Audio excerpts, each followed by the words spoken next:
Thank you so much for doing this, and would welcome also any other guidance from Chief Scott. Did the 37-year-old who had a license to carry, did he brandish a gun? And at what point did law enforcement retrieve the gun and also the magazines from him? Can you offer clarity on this where individual showed up to impede a law enforcement operation and assaulted our officers? They responded according to their training and took action to defend the officer's life and those of the public around him.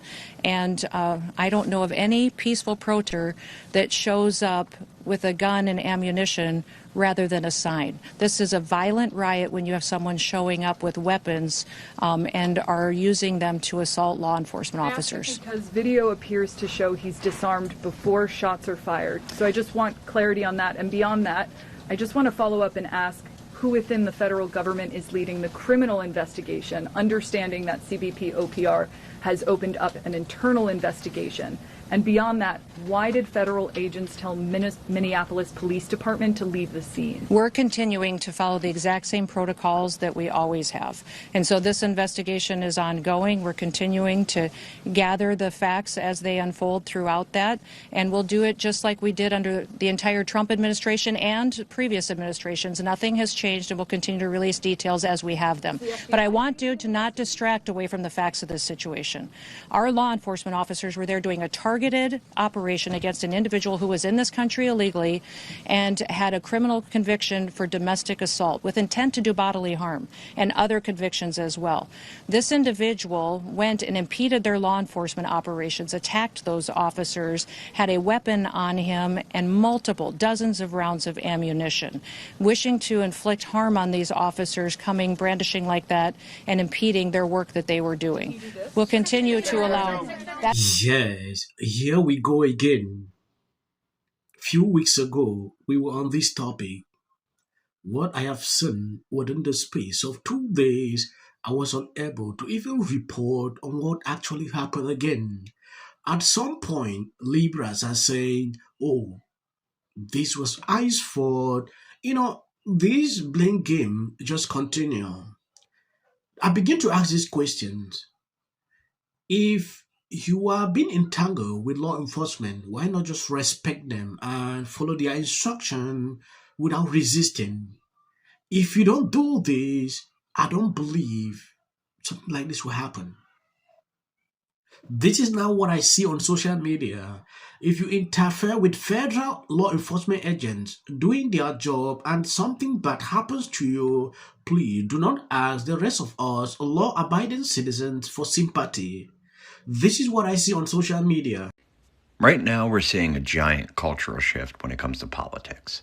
I'm Patty LaPone. I am standing in solidarity with the brave people of Minnesota who are fighting back against the hostile takeover of their state by ICE and the Trump administration with a day of truth. Minnesotans are coming together to protest ICE with a general strike. That means no work, no school, no shopping. We still have our First Amendment rights to free speech and to protest. And the best way to protect those rights is to use them. How ICE is treating our neighbors is horrifying and wrong.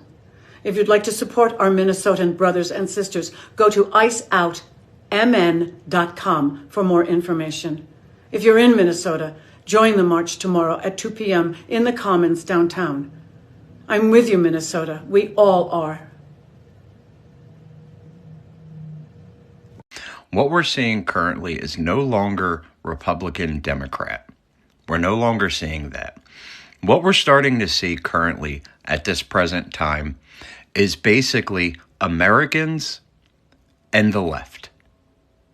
And I know there's going to be a group of people on the left that don't want to hear that. They're going to sit here. They're going to call me right-wing. They're going to call me a bunch of...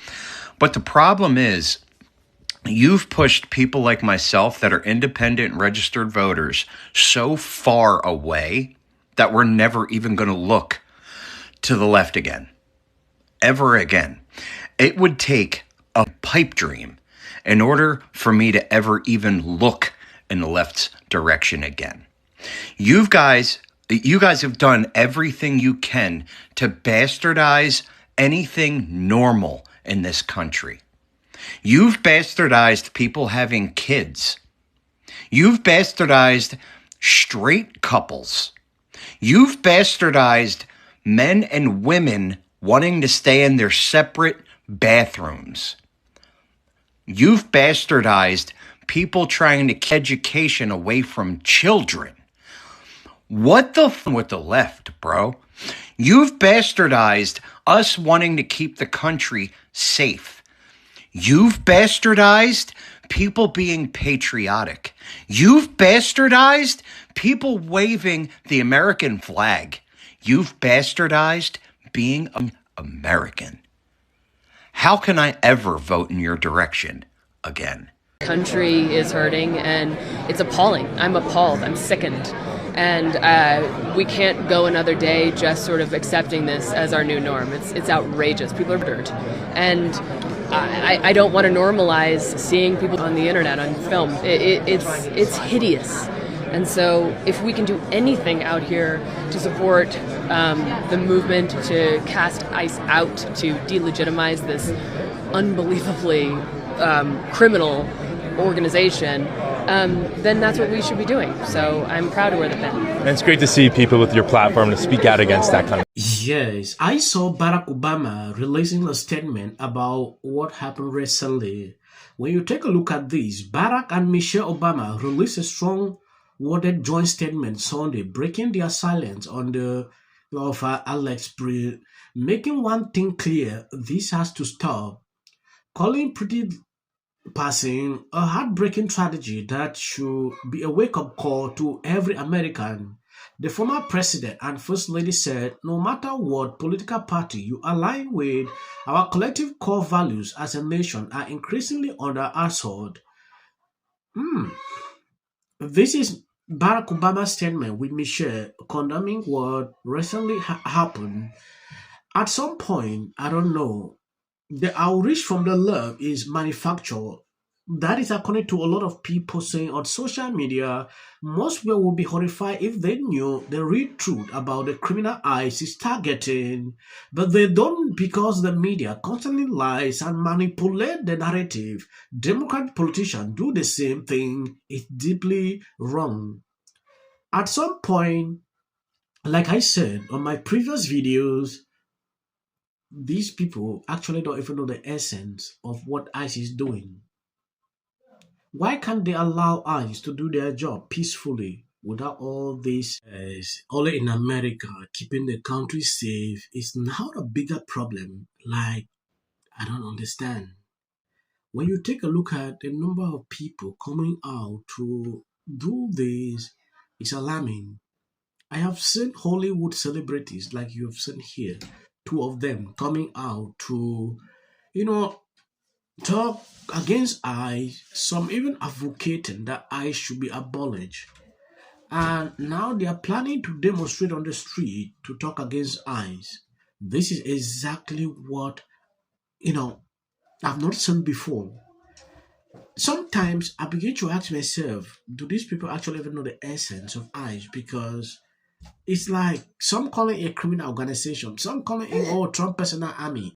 I feel like the mentality of the military and the police, even though there is a lot of crossover, I mean, a lot of guys get out of the military and then they join law enforcement. But I feel like they are somewhat fundamentally different. I mean, when I think about somebody joining the Army or one of the branches after 9/11, I think that's a supreme act of patriotism. I think about people joining the police, not that there aren't many, and probably most, we don't know the numbers, good police, but it's also when you give people a badge, it's sort of an invitation to be a bully.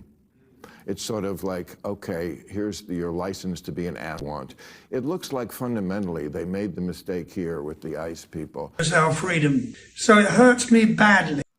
Rob Stewart actually came out, talk against Trump because of this issue of ICE. At some point, these people will increase these tensions every single day when they release these videos. I don't want to talk much. I'm going to end here. As of the short clips you see at the end, that is for the YT algorithm.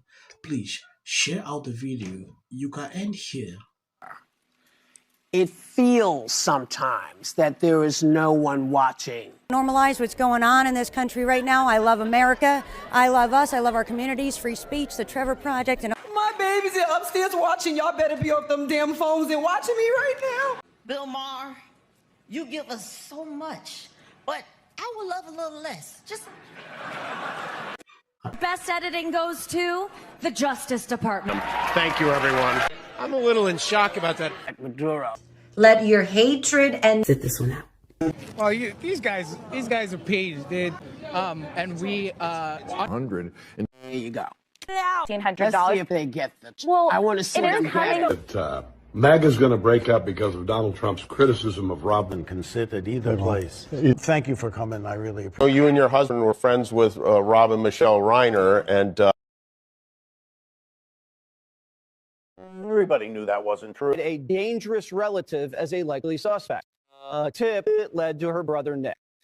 Rob Reiner and Nick had a heated argument the night before at Conan O'Brien's Christmas party, being back on his own. In one interview, she said, We should have said nothing. the United States to take this family tragedy in which the president had made no comment. When people ought to have. Yeah. Yes. Absolute horror. Hi, Mel Gibson. I'm in Italy. Obviously has an opinion on this, and it's really sad because I used to be left-leaning when I felt like being